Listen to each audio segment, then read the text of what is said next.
Welcome to city Lakshanpet daily news. స్వాతంత్ర్యం తీసుకొచ్చిన మహాత్మా గాంధీ కలలు కన్న ప్రజాస్వామ్యాన్ని అవమానిస్తున్న ప్రజా పాలకులకు బుద్ధి చెప్పాలని లక్షన్పేట మండల కాంగ్రెస్ పార్టీ అధ్యక్షుడు పింగళి రమేష్ పేర్కొన్నారు. జై భీమ్, జై బాపు, జై సంవిధాన్ కార్యక్రమంలో భాగంగా రంగంపేట, హనుమంతపల్లి, చందారం గ్రామాల్లో కాంగ్రెస్ కార్యకర్తలు ఇంటింటికి ర్యాలీ నిర్వహించి మాట్లాడారు. అదేవిధంగా అంబేద్కర్ ను పార్లమెంట్ లో ప్రధానమంత్రి మోడీ ఏ విధంగా అవమానపరిచారో వివరించారు. జాతిపిత మహాత్మా గాంధీని చంపిన గాడ్స్ ను పొగడడం గాంధీని అవమానపరిచినట్టేనని గ్రామాల్లో పలువురు ప్రజలకు వివరంగా తెలియజేశారు.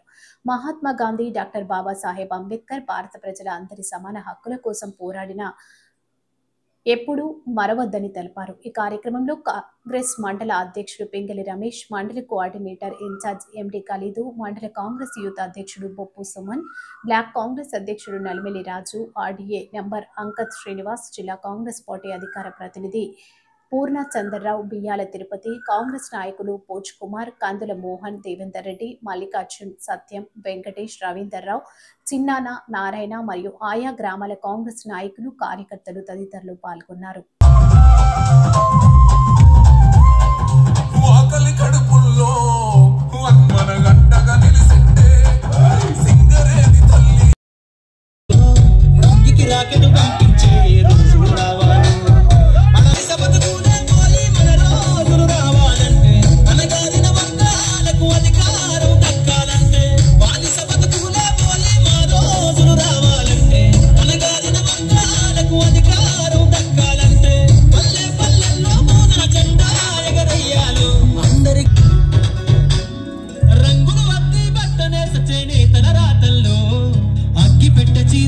చేతులు చరితలు రాయ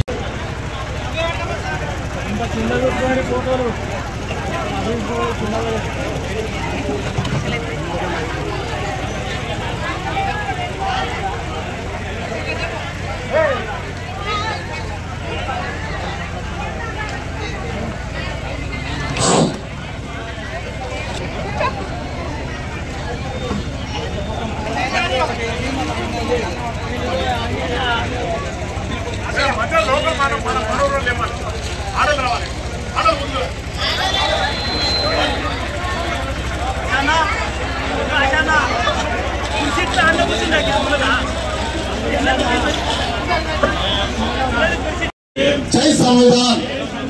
భారతీయులైన మేము మా రాజ్యాంగాన్ని అత్యంత పవిత్రమైనదిగా, ప్రపంచంలోనే గొప్ప రాజ్యాంగంగా భావిస్తాము. మాకు సార్వభౌమత్య, సామ్యవాద,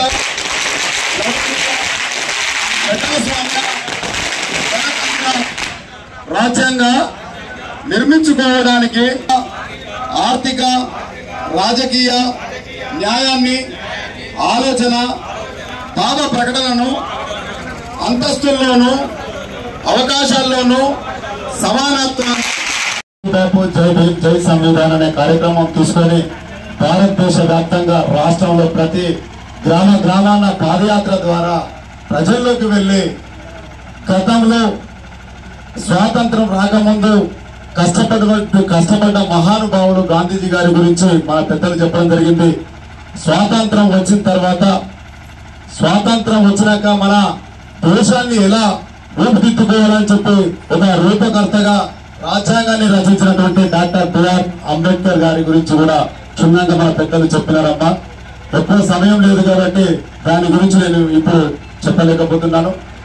ఏదేమైనప్పటికీ గౌరవనీయులు పెద్దలు ప్రేమ్ సాగర్ రావు గారి ఆదేశాల మేరకు, డిసిసి అధ్యక్షులు సురేఖమ్మ గారి ఆదేశాల మేరకు మన లక్షపేట మండలంలో ప్రతి గ్రామాన ఇప్పటికీ ఇది 4వ రోజమ్మా. 4వ రోజు నుంచి ప్రతి గ్రామానికి వెళ్తున్నాం. ఆ బీజేపీ పార్టీ అవలంబిస్తున్న ధోరణి, భారతదేశంలో కుల మతాల మధ్య చర్చ పెడుతున్న ధోరణి గురించి, రాజ్యాంగాన్ని రచించినటువంటి దేవుడు లాంటి అంబేద్కర్ గారి గురించి వివరణ చేస్తూ వీళ్ళు మత కుల విద్వేషాలు రెచ్చగొడుతున్నారు. కాబట్టి అటు బీజేపీ వాళ్ళ గురించి వర్ణించి ప్రతి ఒక్కరికి చెప్తున్నాం. అదేవిధంగా గత పాలకులు ఏదైతే 10 సంవత్సరాలు పాలించినటువంటి టీఆర్ఎస్ అండ్ టీఆర్ఎస్ అంతా ఒకటే. ఆ టీఆర్ఎస్ ప్రభుత్వంలో పనిచేసినటువంటి పెద్దలు, ఆ కేసీఆర్ ముఖ్యమంత్రి వర్యులు అప్పుడు మన రాష్ట్రాన్ని ఎంత నష్టం చేసారో, ఎంత తుంగలు దొక్కిరో దాని గురించి వివరిస్తూ ప్రతి ఒక్కరికి అర్థమయ్యే విధంగా మన పెద్దలు చెప్పడం జరిగింది. కాబట్టి ఏదేమైనా మన మంచిర్యాల జిల్లాలో గౌరవనీయులు ప్రేమ్సాగర్ రావు గారు, సురేఖమ్మ గారు చేస్తున్న సేవలను, కాంగ్రెస్ పార్టీ అవలంబిస్తున్నటువంటి పథకాలను ప్రజల్లోకి ప్రతిదీ తీసుకొచ్చి అందరికీ సముచిత న్యాయం చేసే విధంగా ప్రతి ఒక్కరూ అర్హత గల వ్యక్తులకు లబ్ధి చేకూర్చే విధంగా ఇలా పథకాలు తీసుకొస్తున్నాం. కాబట్టి అమ్మా దయచేసి మీకు ఓపిక లేదు, ఎందుకంటే మేము స్వతంత్రం రాకముందు మన జీవితాలు ఎలా ఉన్నాయో మన పెద్దలకు తెలుసు. అప్పుడున్న రాజుల, నవాబుల పాలన, బ్రిటిష్ల పాలనలో మా బతుకులు ఒక బానిస బతుకులుగా ఉండేవి. అవన్నీ గ్రహించి స్వతంత్రానికి మహాత్మా గాంధీజీ ఎంతో పోరాడి ఎంతో ప్రాణత్యాగాలు అయినప్పుడు మనకు స్వతంత్రం వచ్చింది. స్వతంత్రం వచ్చినాక గౌరవనీయులు పెద్దలు మహనీయులు డాక్టర్ బిఆర్ అంబేద్కర్ గారు మన బతుకులను చూసి ఇలా ఉంటే మన దేశం అభివృద్ధి కాదు, బడుగుబలైన ఎస్సీ, ఎస్టీ, మైనార్టీ, బీసీలు అందరూ అనుచితకు గురవుతారని ఒక మంచి ఉద్దేశంతో ఎన్నో రోజులు కష్టపడి రాత్రింపగలు ఆహర్నిశలు చేసి ఈ రాజ్యాంగాన్ని అమలు పరచడం జరిగింది. ఈ రాజ్యాంగాన్ని అప్పుడున్న కాంగ్రెస్ గవర్నమెంట్ జవహర్లాల్ నెహ్రూ గారు మన భారత ప్రధానిగా ఉండేరు, రాష్ట్రపతి రాజేంద్ర ప్రసాద్ గారు ఉన్నారు. అప్పుడు దీన్ని డాక్టర్ బిఆర్ అంబేద్కర్ గారు అప్పుడు రచించి కాంగ్రెస్ గవర్నమెంట్ లో అప్పచెప్పడం జరిగింది. అప్పటి నుండి ఈ రాజ్యాంగాన్ని మన దేశంలో అమలు పరచడం జరిగింది. కానీ ఇప్పుడున్న బీజేపీ గవర్నమెంట్ ఈ రాజ్యాంగాన్ని మారవాలని చూస్తుంది. ఎందుకంటే బీదోళ్ళు ధనికులైతే వాళ్ళ మాట అయినారు, మనకు ఎక్కడ ఎదురు వస్తారో అనుకొని ధనికుడు ధనికుడే కావాలి, బీదోడు బీదోడే కావాలి అన్న ఒక దురుద్దేశంతో మతాల మధ్యలో జనాల మధ్య చిచ్చు పెడుతూ మన దేవతలను కూడా రాజ్యాంగంలోకి మరి ఎప్పుడైతే కాంగ్రెస్ పార్టీ టీఆర్ఎస్ పార్టీకి వ్యతిరేకంగా మరి కాంగ్రెస్ పార్టీ ఎన్నో ఉద్యమాలు చేసింది. అందులో భాగంగానే ప్రేమ్సాగర్ గారు మరి ఇంత క్రితం మరి కొద్ది తేడాతో ఓడిపోవడం జరిగింది.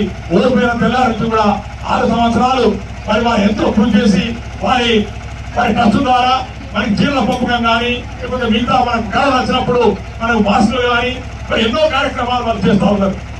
మరి ఏదైతే కాంగ్రెస్ పార్టీ అధికారంగా వస్తే మరి మేము వాగ్దానాలు చేసిండ్రు. మరి ఆ వాగ్దానాల ప్రకారమే మరి ఆనాడు మరి ప్రేమ్సాగర్ గారిని మనం మొత్తం మన తెలంగాణలోనే మరి 3వ మేయర్గా 66,000 మేయర్తో గెలిపించడం జరిగింది. మరి ప్రేమ్సాగర్ గెలిచింది కాబట్టి అక్కడ రేవంత్ రెడ్డి గారు ముఖ్యమంత్రి కావడం జరిగింది. అది ముఖ్యమంత్రి అయిన వెంటనే కాంగ్రెస్ ప్రభుత్వం రాగానే మరి మీకు తెలుసు వెంటనే మొట్టమొదటిసారి వారు తీసుకునేది ఏంటంటే మనకు కరెంటు మాఫీ. మరి ముఖ్యమైన అంశంలో మన పెద్దలందరూ చెప్పారు. ఏదైతే జై బాపు, జై భీమ్, జై సంవిధాన అనే కార్యక్రమాన్ని ఇంత విజయవంతంగా ఇక్కడ ముగింపు కార్యక్రమం చేస్తున్నాం. కాబట్టి ఈ కార్యక్రమ అధ్యక్షులు గౌరవనీయులు వంగపల్లి పూర్ణచంద్రరావు గారు, అదేవిధంగా మా రాజకీయ గురువులలో గురైనటువంటి వారి గురువుని బుక్కించుకోలేదు. కాబట్టి నాకున్నటువంటి సమయంలో మీరు చెప్పే 2 ముచ్చట్లు. కాబట్టి ఇవాళ మొన్న ఈ రాష్ట్రంలోనే ప్రతి నిరుపేద కుటుంబానికి పెళ్లి ప్రతి నిరుపేద కుటుంబానికి మరి సన్నటి ఇచ్చే కార్యక్రమం చేసుకున్నాం. మన వాస్తవంగా కాదా ఇవాళ చందారం గ్రామ ప్రజలు ఆలోచించాలి. అదే విధంగా ఎల్లంపల్లి ప్రాజెక్టు ద్వారా శ్రీ రమణ సత్యనారాయణ స్వామి యొక్క ఎత్తి పథకం ద్వారా మనందరికీ మన పొలాలకి సాగు అందించినటువంటి ఘనత ఇక్కడ ఉన్నటువంటి స్థానిక శాసనసభ్యులు గౌరవ పెద్దలు ప్రేమ్సాగర్కి దక్కింది. నిజంగా నిరంతరం ప్రజల మధ్య ఉండి ప్రజలతో అండగా ఉండి అనేక కార్యక్రమాలు చేసినటువంటి సందర్భాలు మీరు చూశారు. వారి యొక్క తండ్రి గారి పేరుతో ఒక ట్రస్ట్ కార్యక్రమం చేసి అనేక కార్యక్రమాల్లో మీ గ్రామాలు కూడా ఎంతో సేవ చేసినటువంటి వ్యక్తి. కాబట్టి అటువంటి వ్యక్తిగా అండగా ఉందాం. కాంగ్రెస్ పార్టీ చేపడుతున్నటువంటి సంక్షేమ పథకాలు, అభివృద్ధి పథకాలు త్వరగా పూర్తి చేసుకుని గ్రామ అభివృద్ధి పథకాలు మనం అందరం ముందుంటామని మనవి చేస్తూ, నిజంగా చంద్రారం గ్రామ ప్రజలంటే వ్యక్తులు చాలా ఆలోచన పరులు, అన్ని ఉద్యమాల్లో చాలా పటిష్టమైనటువంటి పనిచేస్తారు.